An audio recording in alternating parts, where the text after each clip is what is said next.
especially for the people who may have missed it because of this technical glitch. Again, thanks to everybody for joining. So I want to welcome you to our first talk of oh gosh, the first talk, and with the technical problems, the first talk, Unleashed Talk of 2024. This is our talk number 24 in the year 2024. Can you believe it? I was kind of looking at it and thinking, my gosh, that's so coincidental. So we are working hard to bring you guys interesting topics for this year. So if you would like to listen to a topic, or if you'd like to host a topic, please go ahead and DM us and let us know. We are always very excited by new topics and to understand the business opportunities that are out there. So again, if you're not speaking, please put your camera off. Now, a few housekeeping notes. You can ask your questions throughout the session on the chat box. So go ahead and ask questions. We will try to answer them. If not, we can always kind of ping you and answer your questions later. Next week, we have the Unleash 2024 Accelerator Class of 2024 onboarding and Winners Day. So it's going to be the big reveal on who these startups are. So just make sure that you follow us on LinkedIn, and you'll find out who they are. So very excited. LinkedIn Unleashed by Purina. Jean and myself, we are also going to be in Crafts in Birmingham in March. So if you're there, we would love to see you, have a drink, go gossip with the dogs and so on. So that'll be great. And the last thing that I want to say before I hand this over to the panel is that we are going to have the next Pet Tech meetup in Stockholm in May. So we are going to be ganging up with First Pet, and we're going to have a fabulous time there in Stockholm. So those are all my announcements, and I'm really pleased to present George, CEO of Companion Pass, and he will host this session. Thank you so much, George, for hosting the session. Hi, James. Hi, Welcome. thank you. Please Thank switch you. off your camera if you're not speaking so that we can just see the panelists and hear them talk. All right, George, I'm going to pass it over to you to introduce Nicole and Nadia. Great, thank you so much, Kim. It's such a pleasure to be here, and I'm so excited to talk about pet access. It's a space that I'm very passionate about, and I know the speakers are super passionate about. So yeah, I guess we'll dive into it. We're going to kind of try and balance the soft and hard elements of pet access. So give you a little bit of a background about our stories and what we do, but then also dive into the business case for why pet access is such an exciting space and why we think you should be interested in it. So I guess to kick off, we're kind of going to go around the speakers. I'll let everyone introduce themselves, maybe give a few lines about who you are, what you do, and a little bit more information like that. So Nadia, if you want to kick off, who are you and what do you do? Hi, I'm Nadia, and I'm the founder of Waggit. Waggit is a dog-friendly website where you can book, find and book places to have with your dog. So I'm sure I'll tell this a bit more, but yeah, Waggit is my business. Thank you so much, Nadia. And Nicole, yeah, if you could give us a little bit about who you are and what you do, that'd be great, please. Yes. Hello, everyone. Thank you so much for joining this panel. We're very excited, obviously, pet parents all around the world. So I'm the founder of Paw Trip, and we're all about making it easier for you to navigate, explore, and travel with your pet. We just launched a mobile apps, and I'm sure we'll dive deeper into more about what we are, but everything about getting from point A to point B and making it possible. And so really making that access as you go. Of course, as we love to travel and live in different countries, so wanting to make it easier along the way. Great, thank you so much, Nicole. And yeah, a bit about me and Companion Pass. So we give well-behaved pets and responsible owners access to places that are normally animal restricted. We help retailers manage canine access more effectively. And we also are in the business of improving dog behavior and rewarding responsible ownership. So now you know a little bit more about the speakers and who we are and what we do. I wondered if I could just ask you guys how you first got interested in pet access. Maybe Nicole, if you kick us off, please. Yes, for sure. So, my story really starts when I was in the middle of travel, and my husband surprised me with our dog that we had talked about so many years about getting, and immediately came into the situation where we needed to travel internationally with our dog. We were in the US at the time, but living in France, and just navigating the logistics to get back home really just opened up our mind. And I think a lot of people who are getting a pet either for the first time or are experiencing that, oh, there are a lot of things you need to consider: where you can take your pet, how you can fly with your pet, where can you stay in a hotel. And so that was an immediate experience for us. And that's really what inspired and made us realize how big of a market and how important of a market it is to solve, because pets really improve our quality of life. And but also it's travel. And so how could you help kind of cross those paths? And so that's really where we started diving into um, focusing on the hardest one, which was the first piece for us, which was with airlines and how to travel and fly with your pet. And so that's really where we started with Paw Trip, now almost 2 years. So Amazing. Thank you so much, Nicole. Yeah, and Nadia, like, what prompted you to get interested in pet access? Well, I was the first salesperson at OpenTable, so that was a long time ago. I don't want to say how many years because it's too long. But anyway, I started at OpenTable and immediately thought online reservations were the way forward. You know, to book anything, you didn't have to wait on a phone, or you could just go online and find out places and book them. And when Lola came into my life, I just realized that it wasn't that simple with a dog, because I booked somewhere which maybe had a tick for dog friendly, but then you'd have to sit outside. And I was like, there's nowhere. You'd always have to call the place. And often when you even had to call the place, the manager was like, I'm not sure. And then, you know, the information out there to live your daily life as a dog owner is really gray. And that's why I created Waggit. I also made it to help businesses, because they don't know. When you arrive with a dog, some say, oh, sorry, dogs are not allowed because of health and safety. Well, there's no law. So I'm trying to make it helpful for both dog parents and dog friendly business to welcome dogs. So that's why I created Waggit. Thank you so much, Nadia. I think, yeah, Nicole and Nadia, I can relate to both of you. It's a personal challenge that I had. So I guess the background and why I got interested in pet access was because I got a dog and suddenly I couldn't visit lots of places I normally visited. That's basically the simple as it is. And for me, the interesting experience I had was volunteering for a charity. My little dog's registered as a therapy pet, and therapy pets have an owner and dog temperament assessment, and then you can visit old people's homes and prisons and sensitive spaces, clinical spaces like hospitals. And I just at the second I was able to volunteer with Luna in these spaces, I suddenly thought, it's crazy. I can visit a hospital, but I can't go into the grocery store with my pet. Like, how do we solve this challenge? And yeah, like you were saying, Nadia, I found that there was no legislative reason why I couldn't visit lots of these stores and lots of these spaces. It was because the people managing that space had made a decision that they didn't want to be dog friendly. So maybe we can kind of dive into, it's related, another point, which is why you think it's an interesting space, both for pet parents, people with animals and pets, but also for investors. It's quite a broad area, but I'd love to touch on that. If you could kind of touch on why it's interesting for both investors and pet parents. Maybe Nadia, if you don't mind taking that. Of course not. I mean, I love talking about this subject because a third of the UK adult population has a dog now. I mean, it's a huge market and we need to be able to go places with our dogs. And it's such a huge marketing channel for businesses. Think of how restaurants market to vegans. They spend a lot of money trying to market to vegans and vegetarians or so on.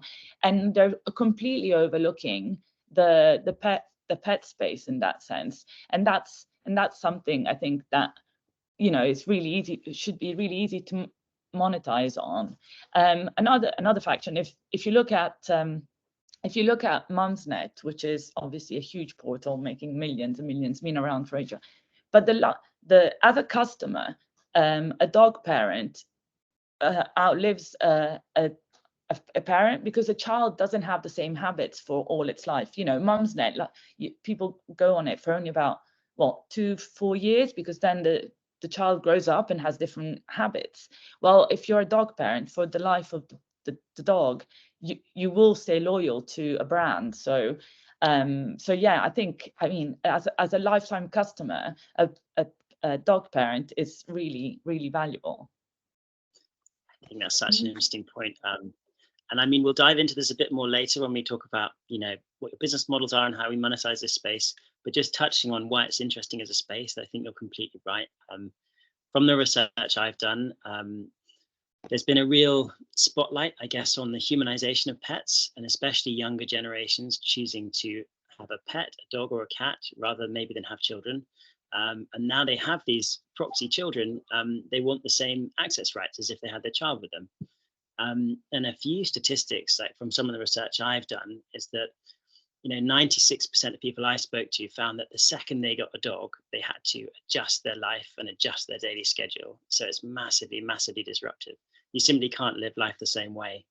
And on the other side, speaking to retailers and office managers and lettings agents and people that manage all these spaces with potentially people bring their dogs in, they had concerns. So there are often concerns about hygiene and safety, and having dogs in at the same time. And I found that it was a really interesting space with lots of challenges and lots of pain points, but also an enormous market, which we'll move on to in a bit. So yeah, it's a fascinating space. Sorry, Nicole. Yeah, why do you think it's so interesting as a space? I mean, we could go on forever, couldn't we? Yeah. Why? I obviously would second everything you guys have said. I would also highlight that, not just for pet owners. Well, I just started with pet owners. I would actually say it's a must-have, and I think that a lot of people view it as some people view it as a nice to have. However, many of us won't make certain plans without our pet. Like, we don't have a secondary option. I think a lot of people like to say, oh, well, you can leave your pet at home, or you could, leave him with a friend. Well, some of us don't have that option. And so for me, it's my primary decision when making plans, especially if I'm planning a trip or I'm traveling somewhere, it includes my pet. So I need a place to be pet friendly. And I think that push is actually causing businesses to realize the need, that the market is changing. As you mentioned, like, millennials actually are the primary pet owners, and also have that extra income to spend and spoil their pets. And I fall in that category as well. And just seeing, like, we want to really prioritize and make sure that not only am I enjoying my trip, but also my pet can enjoy as well. But pushing that onto the side of businesses as well, there's a business opportunity for them. We're not just saying, hey, open this up, allow it to be pet friendly, but there's business opportunity for them to generate more revenue, to look at marketing opportunities Nadia mentioned. And so it's a win-win, but I think that the market and the demand is really pushing that. And so I think it's really important for investors to realize how much it is not a nice to have, but it's a must have. And I think when looking at it like that, you can really see the opportunities that there are for startups like ours that are trying to make it more accessible, trying to make it more obvious and available to pet parents. And so I think that's where the distinction is, and I would say is pretty important for investors to realize. Sorry, and can I jump in, because you've touched on something that really pisses me off. There's so much sorry about that, but there's so much invested in dog behaviorists, dog training, dog daycare, where to leave your dog, how to make your dog feel better when it's alone at home. Why isn't there no looking into having your dog with you all the time? Like, there's so much invested in those sides of the business. Like, there's daycares popping up everywhere. People are trying to find the best way, and it's expensive. Then they're having to, they're looking at, how can I keep my dog if I have to leave it in daycare? You shouldn't have to leave it in daycare. People, should be able to look at solutions, take their dogs with them. And especially like on weekends, if you're working in an office all week and then you have your weekend and you have to leave your dog at home because you want to go somewhere that your dog isn't allowed in. That's what really gets me, is there's so much investment in house to sort your dog's problems out, rather than, helping us as pet owners keep them with us. Sorry, I've made my piece on that. point. No, it's a Agree. really good point. Where I was going to close off this point about why it's interesting as a space, I think, is because there are lots of disruptors, and it has the potential to disrupt other areas of traditional pet care, like you touched on. So dog training, doggy daycare. Thinking about it creatively suddenly opens up lots of different options, rather than simply not being allowed somewhere and leaving your dog somewhere with someone else. And I think that just creates it's a massive opportunity for entrepreneurs. We're going to have to move on to the next point, which we'll touch on. So Nicole, I'll let you field this one first, which is if you could just touch on your business model and how you think we can monetize this space. We've obviously got investors on this call. We think it's a really exciting space from a business point of view, but yeah, what's roughly the business model? What might it be worth, and how do you monetize it? And we can touch on other bits as well in later on in the call. Yeah, absolutely. So there's definitely different ways to monetize in the space, right? So I'm going to talk about one that we are really focused on. So we just launched our new app. It's about finding pet-friendly places all around the world and really having a social component to it. When having a community of pet parents, it's a really great opportunity to also allow pet brands and those pet-friendly businesses to target their products and services to those pet parents. So one of our streams is actually through native advertising. So instead of pet brands going to Google and to Facebook and trying to identify, who has a pet, who's most likely to purchase, we can provide engaged, active pet parents that are wanting to find these places. So it really goes hand in hand. And so that's one way that we're doing that, is by allowing pet brands to target and get in front of pet parents around the world. Obviously, we're focusing on those pet-friendly businesses that either are products, but also are location-based. So whether it's a hotel or, and so that's one of the ways. I'm focusing on the US market. So in the US, if you're looking at pet brands, they're spending per year $1 billion in advertising. And a lot of that is, very high CAC. It's very expensive. It's very hard for them to target their audience, their ICP. And so with advertising on Podtrip gives them a platform in order to advertise their products and to really understand what type of pet parent, what kind of pet do they have, where do they travel, where do they go, where are they looking to go, what kind of tools or products or services do they need to enrich their trips. And they're not exclusive to each other either, because you can go on a trip and also do boarding. So it's not one or the other. I went with my dog 2 weeks ago to Budapest. And while I was at a spa for one day, he was in boarding. And so, but it was a fun time for him, right? He gets to socialize. And so I think that it's important to help plan out those trips. But the way that we work for our business model is we actually do advertising, and we do it in a unique way. So we do it through sweepstakes. So our advertisers actually get to contribute their product or service as a way for our audience to enter into a giveaway or enter into win, or look at the coupons that they offer. So it's just a natural, engaging way. People love discounts. People want to try out new products. They want to learn about new brands. So it's a really great place where they can do that while also sharing about where they're traveling and so forth. So that's one of our business models. I think there's so many others, affiliate and so forth. But one unique way that we're going about it is through the advertising channel. Great, thank you so much, Nicole. Nadia, maybe if you could touch on the UK. So our business model pivoted a bit because obviously we started off coming from OpenTable. I was going to charge venues per transaction, but what we realized is that obviously some restaurants don't want to have 50 dogs in there at night. It's not about quantity, it's about quality. The customers we're sending you are ones which will come back. Any dog owner knows that if they arrive somewhere, their dog's happy, they settle down, they will go back to that place. We all have our few favorite places and want to find a few others. So how we monetize this? We have 3 different packages on Wagit. One is you can be listed for free, and then we have another one where we do social media for a year and do a lot of events and so on. And then the third one, which I think is really exciting, is one we worked on with the iPet network.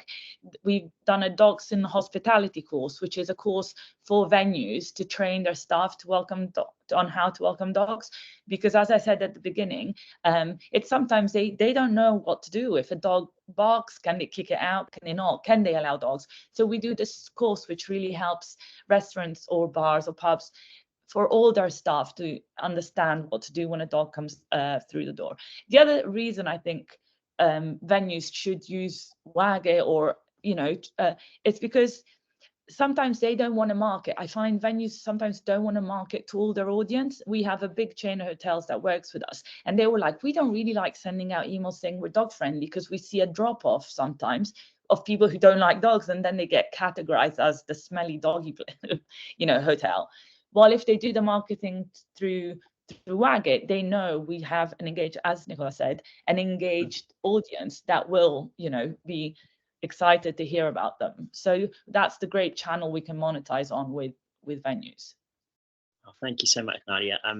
Yeah, I love your dogs in hospitality course. I think that's really interesting point, and we can touch on it a bit later when we're going to talk about some of the challenges that we face. But just to briefly touch on Companion Pass, so our total accessible market in the UK is about 2.5 billion, and that's for urban dog owners, urban pet parents. We have 3 different revenue streams. A temperament assessment, where owner and dog are temperament assessed in a public space. A subscription where people subscribe to a pass, which gives them access to all these places that are normally dog restricted. And we also have a B2B service, whereby we anonymize dog and pet parent data and sell that back to retailers and give them all sorts of insights about why, from a business point of view, it's really important to get these pet parents and their dogs through your door, what the business case for that is. So I think also one point I touched on earlier is the potential pet access has to disrupt other spaces. For example, doggy daycare, because if you're taking your dog to work with you, or you're going shopping with your dog, then you're not necessarily having to pay a dog walker or leave it in doggy daycare. And that's why I think it's such an interesting space, and kind of disruptor is thrown around a lot, but I think pet access is such an exciting space because there are so many different ways you can think about living life with your dog. And especially for millennials, the status quo is not what they're happy with. People want to be able to work with their dog, travel with their dog, live life with their dog. And I've noticed a generational difference with older people, accepting the fact that it is just simply the case that dogs don't travel with you, dogs don't go in restaurants, whereas it's completely different. Why I'm taking my dog with me to a restaurant that is dog friendly. I'm traveling somewhere that is dog friendly. So perhaps we'll move on to the next point, which is maybe you could just touch on what you do with your business that makes you different. Nadia, first, if that's all right. Okay, so this comes up quite a lot when I speak to investors, because they kind of say, oh, can OpenTable just put a tick box?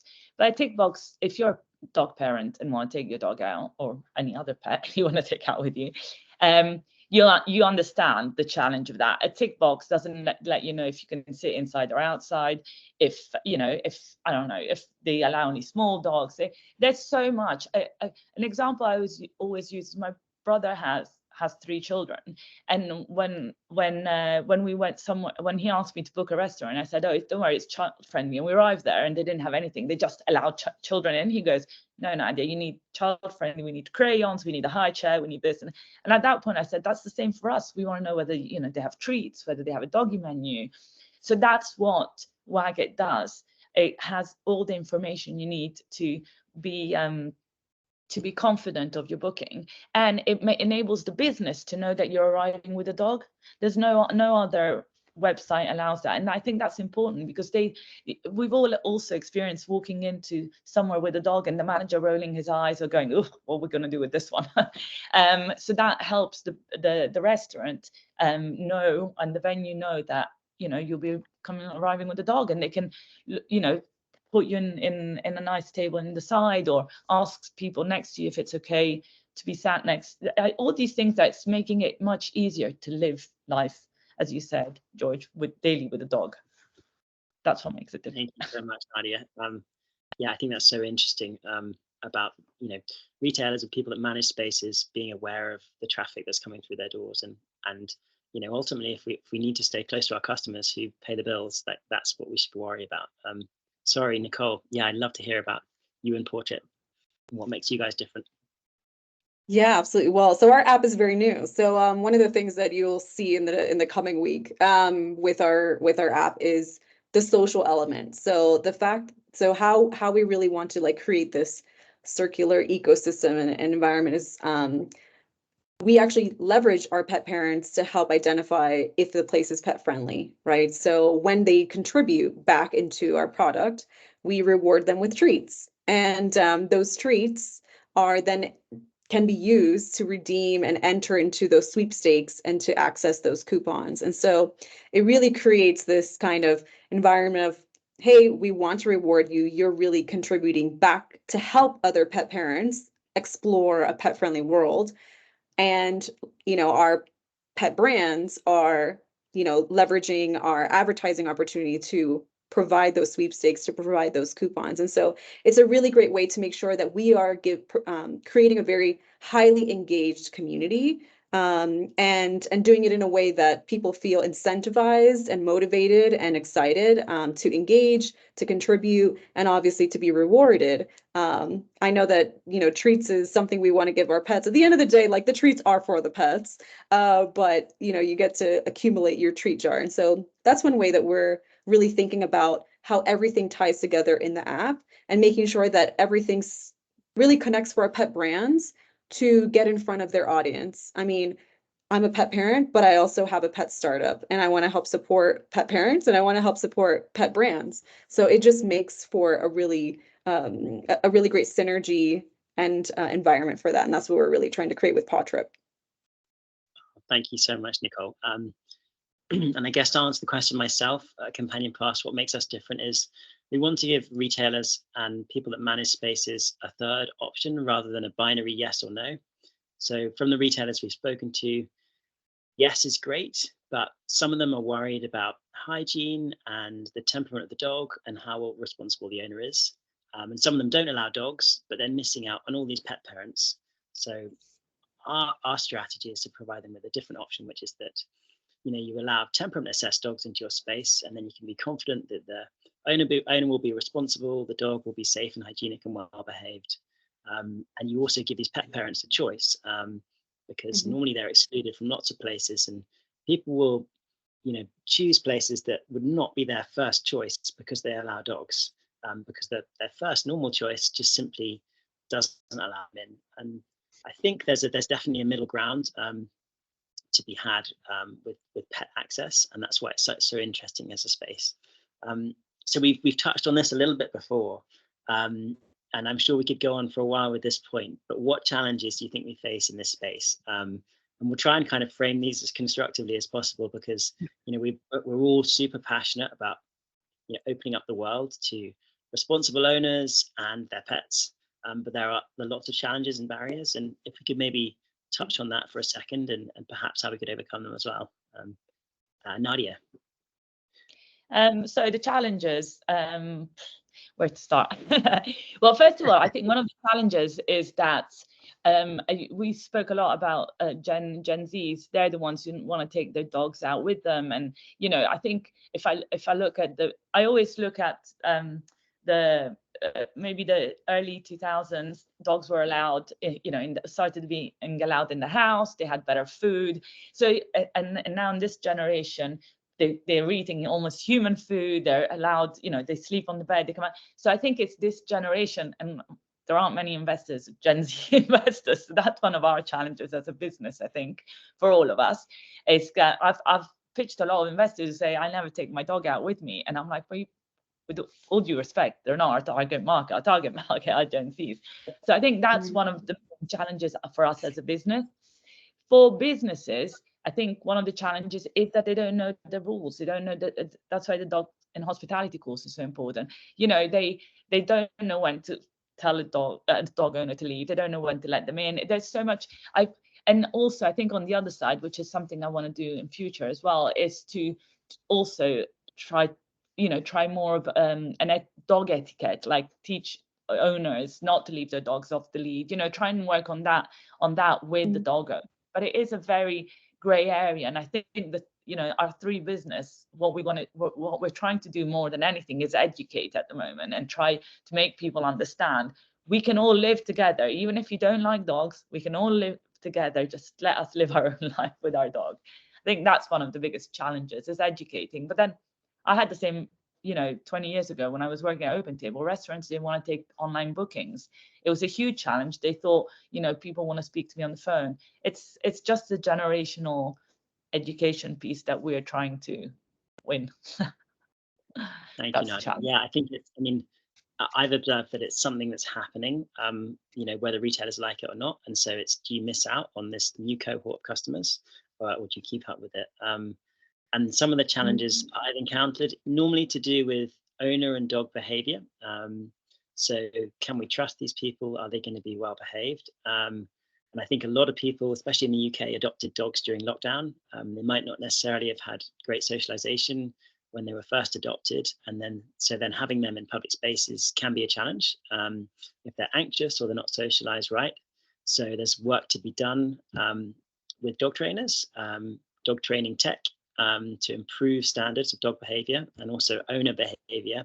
That's an important point to make, I think, that especially at Companion Pass and for normal temperament assessments, it's an owner and dog temperament assessment. It's not a dog temperament assessment. So the onus really is on owners to take responsibility for themselves and their dog, to make sure that just because you might be able to visit a place through a platform like yours or either of your platforms, doesn't necessarily mean you should. You need to understand your dog, understand whether it's appropriate and it's going to be suitable and things are going to be happy. I guess another challenge I think I found as well is to do with data and the quality of data. So from an investor point of view, I want to know why the real concrete benefits from a monetary point of view of allowing pet parents and their dogs into a public space. Does it make them more loyal? Do they spend more per visit? How much is that worth? And another data as well to do with pet parents and also their pets about what their behavior is like in a retail space, what their behavior is like in an office space, how that might change if other dogs and other pet parents are introduced to that space. So I think as well, we can demand better data related to pet access and pets in public spaces too. Sorry, Nicole, I kind of jumped on after Nadia. Again, yeah, what challenges do you face in the space? I imagine moving a dog from country to country, or a cat, or any pet for that matter, comes with a few challenges in inverted commas. Yeah, well, I mean, we've gone through our share of pivots at Podtrip, or iterations, right? So we focused first on flights, and then we started opening up to really see more of the social component and more about exploring rather than just travel. And I think for us at that point, it was challenging speaking with investors that, for example, if they, one, don't have a pet, or if they've never traveled with a pet, they can't fathom how difficult it is. Just like I don't have a child. So when somebody's, talking about how complicated it is, I'm like, wow, so I think that resonating with an investor on that is really important. But other challenges, I mean, I would second what you both mentioned. I would say getting businesses to understand that it's not just checking the box about being pet friendly. There's a difference between pets being tolerated in a place versus pets being celebrated. And I think that it's not about quantity. We really want to find the places that are truly accepting and have in place, things, for example, if we're staying in a hotel, it would be great if it's, wooden floors or tile versus carpet, or, these things that are just, so it's a lot on education and really just understanding like the pain point. But again, a lot of it for us is a must have and not a nice to have. Like if you have a family that's relocating, do they have the option to leave their pet? No. So they need to go through all of the steps and requirements to get there. And so through our tools and our platforms, it's really a must have. And I think that's what we're really touching on to on those pain points. Thank you so much. Yeah, it's so interesting. I think to be super meta about it, like it's really complicated. It's not simple living your life once you bring an animal into it. And we're all in the business of improving behavior, but also simplifying life with a pet. And there's money to be made. As we touched on earlier, I think our total accessible market in the UK is over £2.5 billion. So bearing that in mind, what opportunities do you think there are in pet access? And I'll have to ask you guys to both be brief, because I know there's probably a long list. But Nadia, yeah, what do you think? What opportunities do you think there are related to pet access, both in the UK but also globally? I mean, it's the opportunities are huge because, I mean, people who want to travel, take their dogs with them will pay more, will stay longer in places. So there are opportunities for the businesses out there. I think. I mean, I come from Italy, and in Italy, you could walk into a restaurant with an elephant as long as you pay the bill. They don't care. So I just think it should be the same here. Like, or Europe is very different than the UK, which is ironic because the UK is known as the dog-loving nation. But it is. I went traveling in a converted van with my dog around Europe, and we were allowed everywhere. In the UK, it's so different because I think there isn't the right education. So that's a huge opportunity to kind of change things, improve things. And I always say, I'm not here to change people. If people don't like dogs, fine for you, fine. But we need to just be able to cohabit, like as Nicola said, I don't have children either, but like my dog is what I need next to me when I go out. So yeah, so that's the opportunity. Thank you so much. Thank you, Nadia. Yeah, I mean, we've touched on a few of the points already. Some of the opportunities, I guess, that I see it is a generational shift, and it's something that's happening. And there's a whole generation of pet parents that want to travel with their pets, want to go to work with their pets, want to shop with their pets. It's an enormous opportunity. That's a multi-billion-dollar opportunity. I think specific to Companion Pass, things that excite me, smart tech with regards to understanding where pet parents and their pets are, and how long they might be spending in certain spaces is really exciting. We can suddenly work out how long someone spends in a retail space, where they spend time. That's really exciting to me and to businesses that want to understand their customers better. Training as well. I mean, we have a whole cohort of pets that were adopted during lockdown that might not be properly socialized. And again, that's a business opportunity to improve pet behavior in public spaces. And to touch on the last point, sorry, Nadia, I think it's a significant scope to disrupt other industries.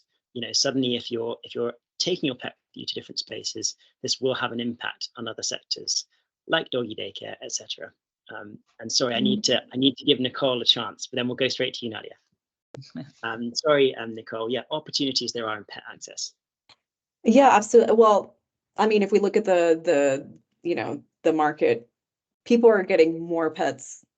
You mentioned the change and shift in how we humanize our pets.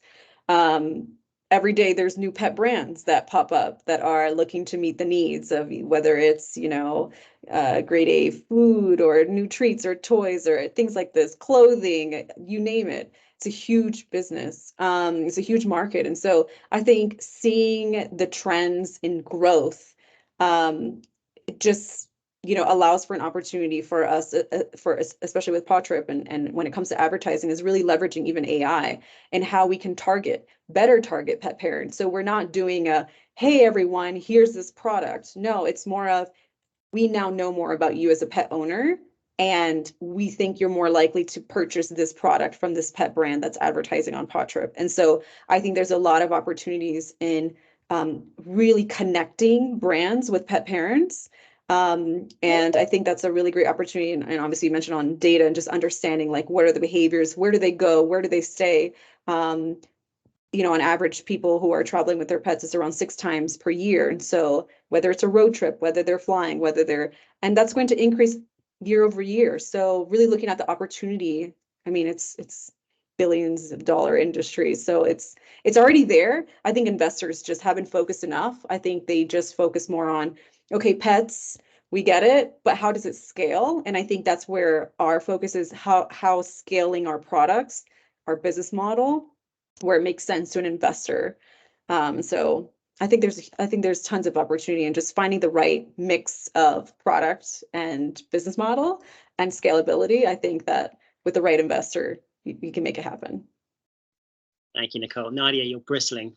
Go for it. Sorry, I was just adding one point, which is, so when I worked at OpenTable or BookAtable, the average, our customer, the average, the persona used to be a 35 to 45-year-old woman. They were the ones who book restaurants.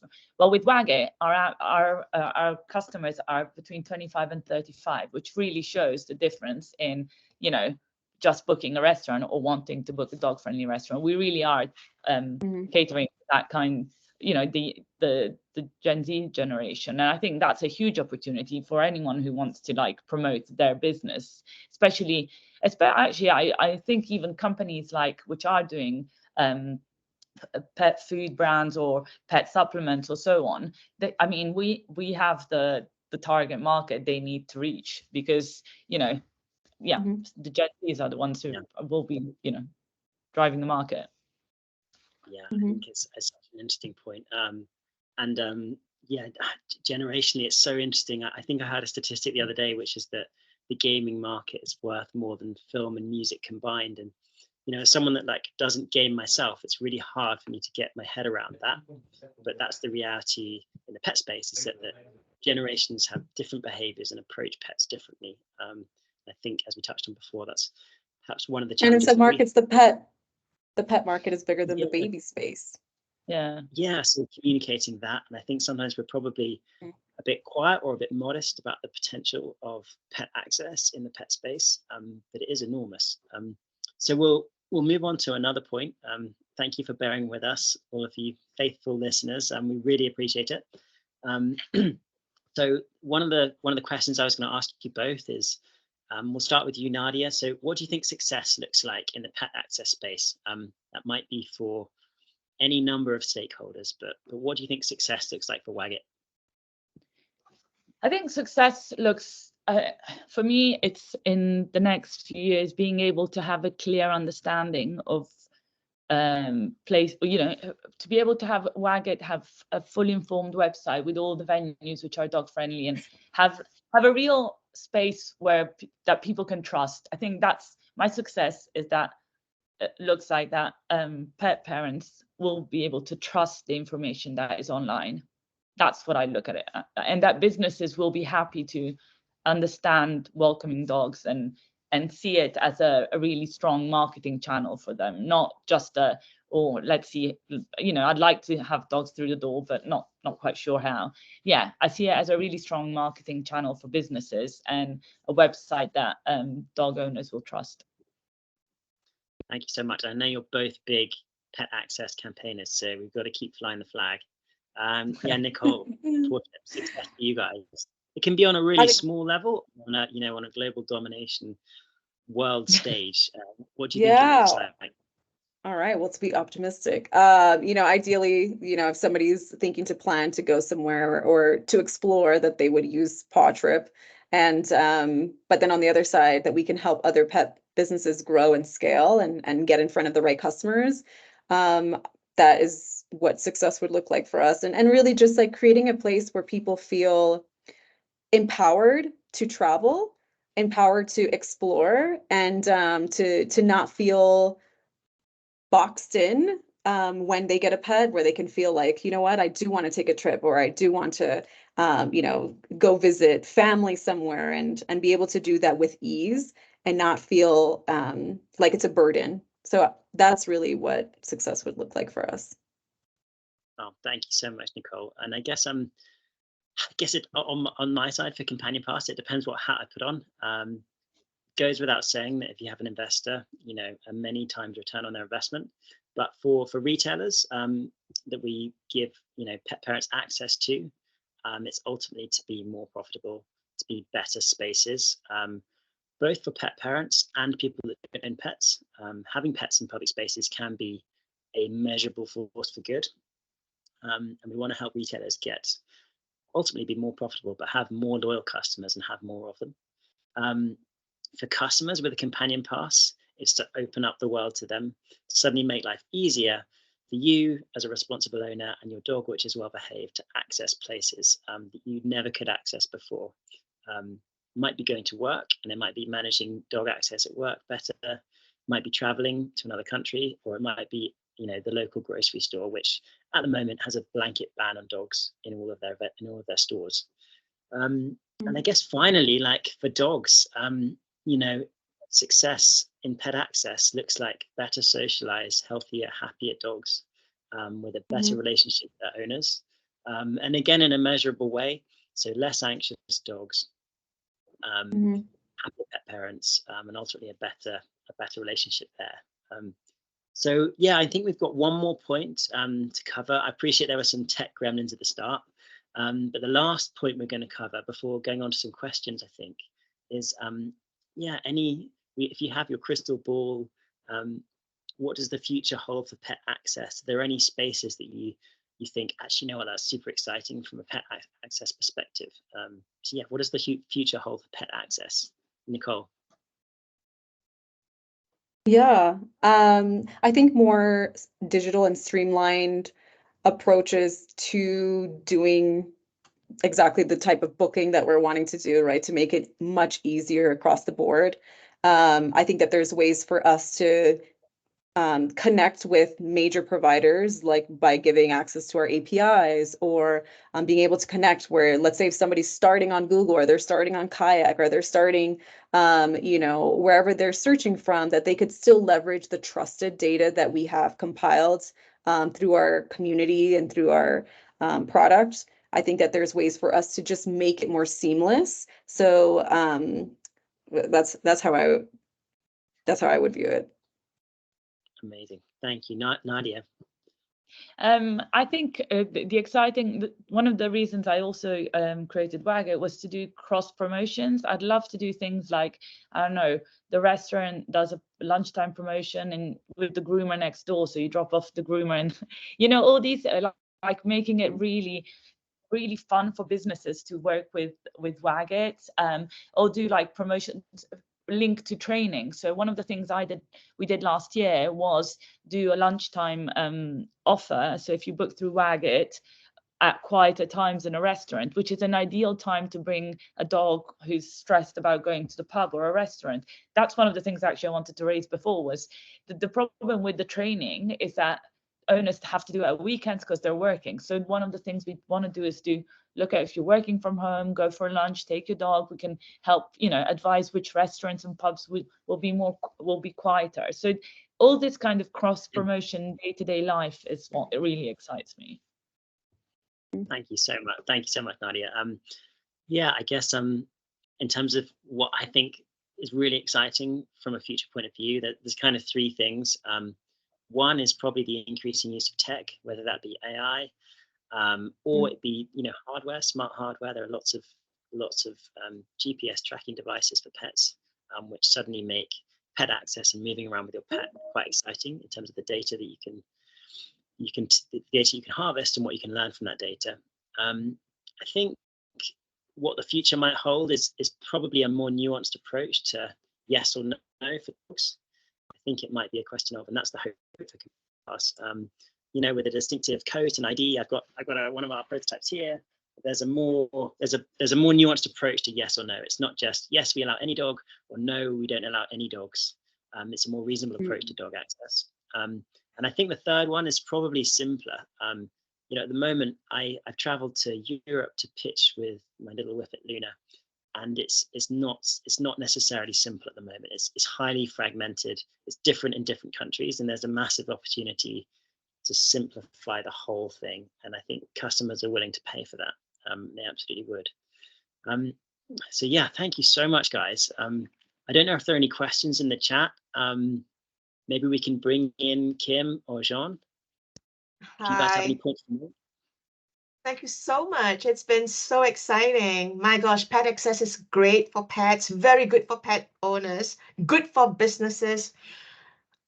Wow, this is what that's what I've learned. It's a huge market opportunity, many ways of monetization. So it's been a very, very good, insightful content that we've got here. We've got one question on by Kieran. Are there any insurance or liability issues which may present a a challenge for any of you there? So do you actually do insurance as well? How do you manage that? George, you want to start? Um, yeah, sure. I'll start. So at the moment, we have 3 pilots ongoing, and the insurance element is something we're considering. It's slightly dependent on the different spaces, and so yeah, that is a challenge, but it's also a massive opportunity if people. I mean, one of the themes that came from today was the trust. So what happens in the event of this? What happens in the event of this? And it's often that the risk of having a dog in and the perceived risk that is a barrier for us. So yeah, these are discussions we're having at the moment with insurers. Nicole, Nadia, you probably have another take on this. This is a question we get asked a lot. Nadia? I mean, we really don't cover that at the moment because we're a third-party website. So it's up to the venue to get their insurance. And most of them have insurance anyway, because of their hospitality or groomers. So it's not something we have to deal with directly at the moment. Yeah. Sorry, Nicole. On our side. Insurance. Yeah, on our side. So we actually have a white labeled insurance product specifically for travel. So we work with a partner and it's only available for US residents, but it basically you could select if you want a special coverage for the whole trip in case, for example, if your pet does pass away. If there's an accident, also for room damage, so hotel coverage. So depending on like the price of your trip, you similar like to travel insurance, you would specifically select what kind of pet coverage. So that is one thing that we offer as an additional service if they're booking, for example, hotel through our platform or if they're booking flights. Yes. Very good. Very interesting. I see we've got Question, another which is, yeah, there's another question, Josh. So really interesting one. Equality of pet access. Giovanni, thank you for this question. So what are the solutions to facilitate equality of pet access regardless of their size rather than behavior? So that's an interesting one. It's a great question. This comes up all the time. I saw an Instagram this morning, Nadia, probably you can relate to this. It's a big feature with travel. Sorry, Nadia. It's okay. I was just going to say it's a matter of education again with venues. It's part of our dogs in hospitality course, because actually, from my experience, a Dachshund can be a lot more. How to say? Can be a lot more. How to say? Barky than a husky most of the time. So we do try and educate venues, but sometimes they have to do it because of space, and then we can't really fault them for it. What we're trying to educate venues to do is to look at that if it's for the happiness of the dog, not for your own preference. I always say to them, is it because you don't think big dogs should be allowed? And if they say yes, we have a conversation about it because they don't really see, they think big dogs are going to be a lot more of a problem than smaller dogs or so on. So I think if it's for the happiness of the dog, then we'll go ahead and list them. If not, we kind of say, well, you're not really dog friendly. Let's put it that way. Yeah. That's such a good point, Nadia. Sorry, I'll just quickly make one point on this. And I think maybe it's perhaps where we've fallen short in the past is, I think at the end of the day, especially in a tough economic climate, there has to be an absolutely compelling business case for allowing larger dogs to travel with you, allowing larger dogs to access a place. And I think my gut feeling is at the end of the day, if there is that unbeatable commercial argument, then these things can be overcome. But yeah, Nicole, I mean, with airline travel, there's often a weight limit for dogs in the cabin. Any ideas about solutions for greater equality of pet access? Well, I have to say, I've been a huge, like pusher on getting airlines to, expand their limits that are actually airline specific and not country or FAA regulated. And in terms of a business case, uh, the great thing of like when we do bookings for pets, and I'm also a licensed animal transporter, having that data back to airlines is very important because they actually don't know what is the size of pets or how many of them are, like, they don't have the granular data that we are capturing. And the interesting point is if you show, well, these are the pets that are actually driving you the most revenue, but if these pets can't travel in cabin, many people are starting to look at private travel, and they're spending thousands and tens of thousands of dollars to do that in order for their pet to be in cabin. And so those are the business cases that are actually being put together to show, instead of having them fly private and not build a loyalty and relationship with your airline, why not expand your rules or at least allow a certain amount of larger dogs or pets to fly in cabin? Obviously, they can set certain parameters. I've also had a meeting with Boeing to talk about their actual aircraft in the next 10 to 15 years, what that would look like because people are traveling with pets. I definitely think that there's a lack of education. I think that a lot of airlines don't have that much understanding of how people travel and need to travel with their pet.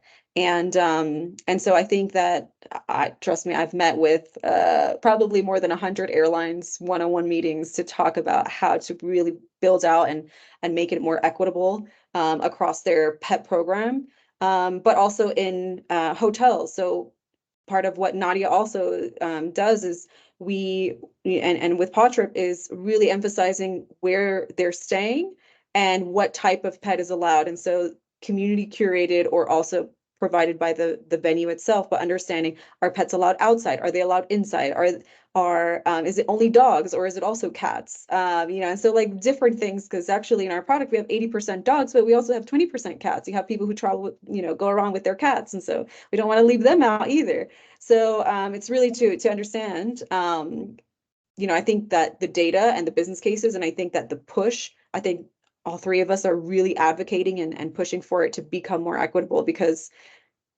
hey, it's not a small dog world either.